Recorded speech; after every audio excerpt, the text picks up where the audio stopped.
said I would be only making my next video near the end of my pregnancy, so like the end of my third trimester I was planning on making it.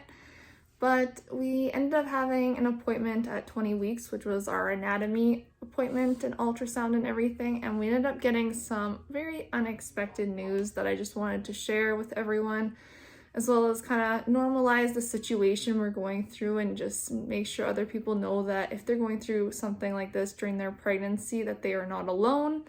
So I am gonna share about our 20-week anatomy ultrasound. We went into it like thinking that we were just gonna be finding out the gender and just making sure everything was good and whatever else. And like obviously going into an ultrasound like that, you just kind of expect the best news.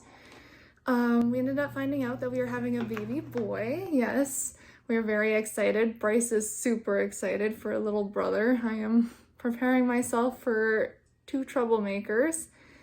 And then we also ended up finding out that our baby had one hole in his heart for sure at this appointment, and then the next day our doctor ended up calling us and telling us that there was actually 2 holes.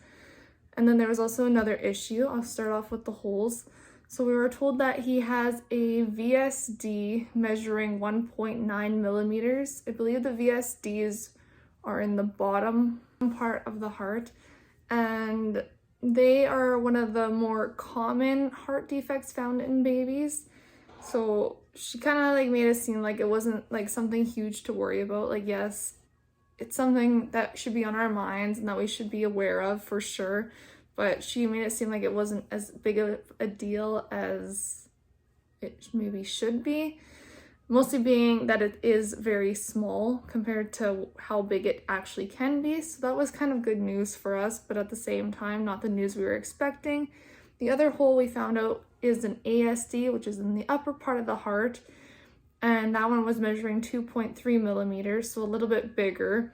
These are also just the ultrasound text measurements, which aren't always accurate, which we're hoping, if anything, these measurements were bigger than what they actually are. We were told that an echocardiogram would most likely need to be scheduled, which we are planning to have between 24 and 28 weeks is when they normally do them. And then at that, we should be able to find out more information about what these holes are, how big they actually are, and like kind of like what to expect once he is born. We are hoping for a very smooth, easy delivery, hoping that he is healthy and happy, and if anything, he won't need surgery. She said that for the VSD, seeing as it's common, it's small, VSDs can usually close before the baby is born.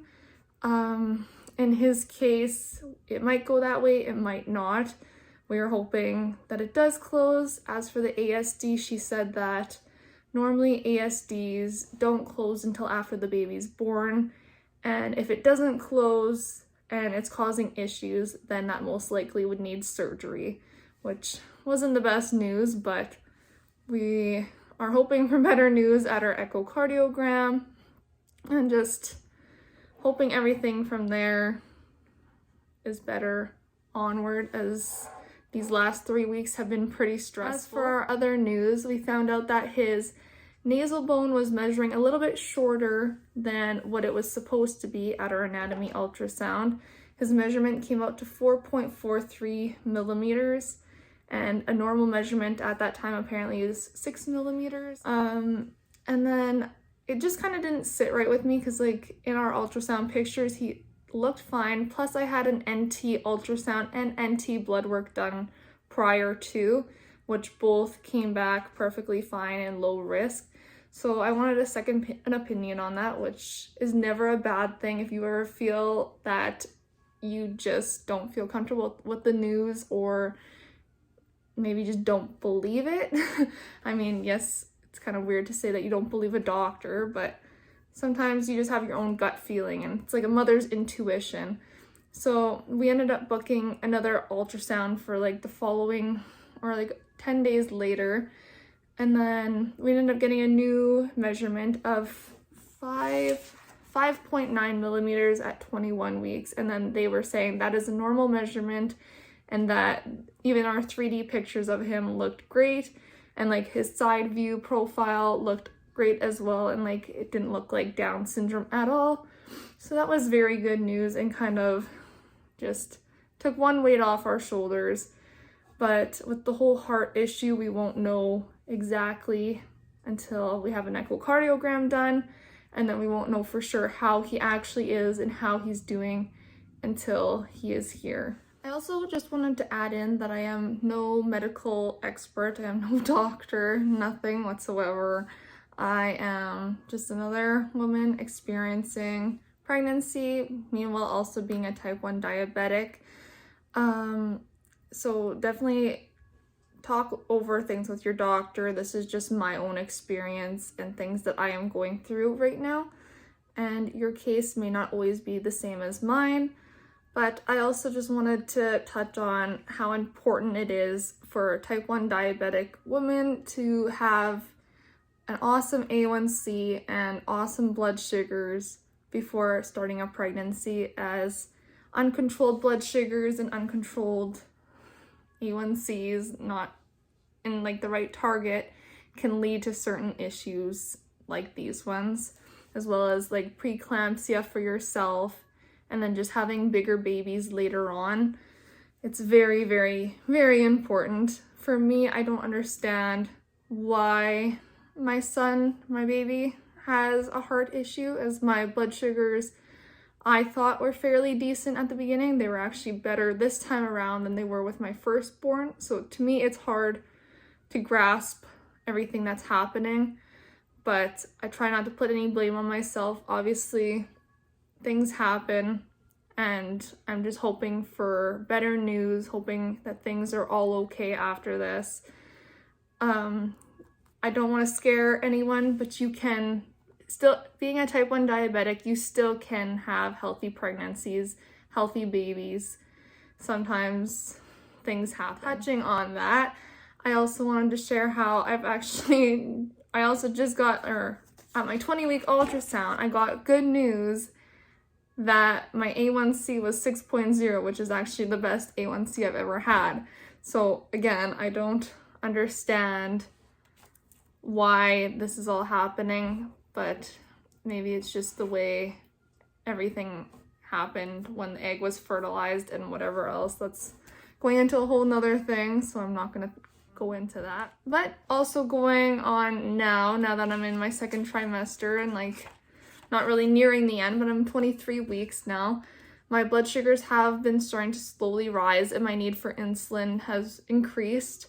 So it's been a little bit difficult now, like trying to keep on having good blood sugars in target. I've had quite a few highs now, and I'm just working on making sure that those don't keep happening. I'm working close with my team and making sure that we monitor that the best we can. My A1C ended up going up at my last appointment. It is now 6.1, which isn't terrible. It's still a decent A1C, seeing as they aim to have, like for pregnancy and diabetic women, they aim to have an A1C under 6.5. So I'm not terribly upset about my new A1C, but I was happy at 6.0, obviously. As for myself, I ended up also finding out at my 20-week ultrasound that the placenta was in a low-lying position, which means it was partly covering the cervix.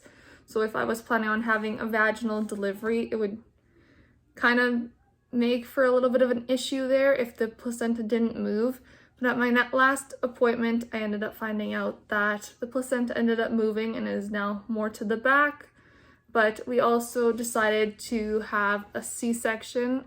So we now have a scheduled C-section pretty much for this baby, which puts a little bit of ease on our minds with everything else that's going on. And now we kind of have a date to keep in mind, unless we have another premature baby, which is another thing that's on our mind as well. I wasn't planning on making a video until later on, but I just wanted to make this video just in case there is anyone else going through something similar that what I am going through right now with my pregnancy.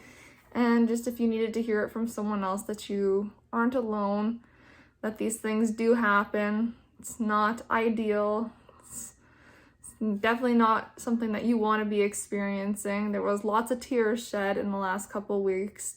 Definitely lots of stress going on, which sucks because being pregnant, you're not supposed to be stressed. You're supposed to try and keep yourself as calm as possible.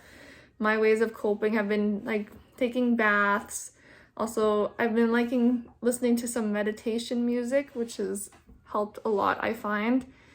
And then just also getting the rest and relaxation that you need. Like, it's very, very important, mostly for your health and then as well as your baby who is growing inside you.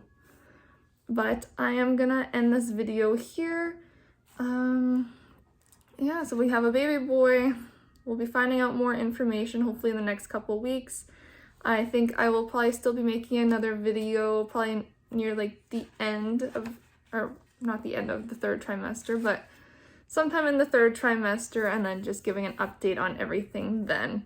So yeah, thank you for watching, and also don't forget to subscribe and follow along with our journey, and I will continue to share about how our baby progresses as well, and we are just hoping for good news, and I hope everyone can cross their fingers and hope and pray with us.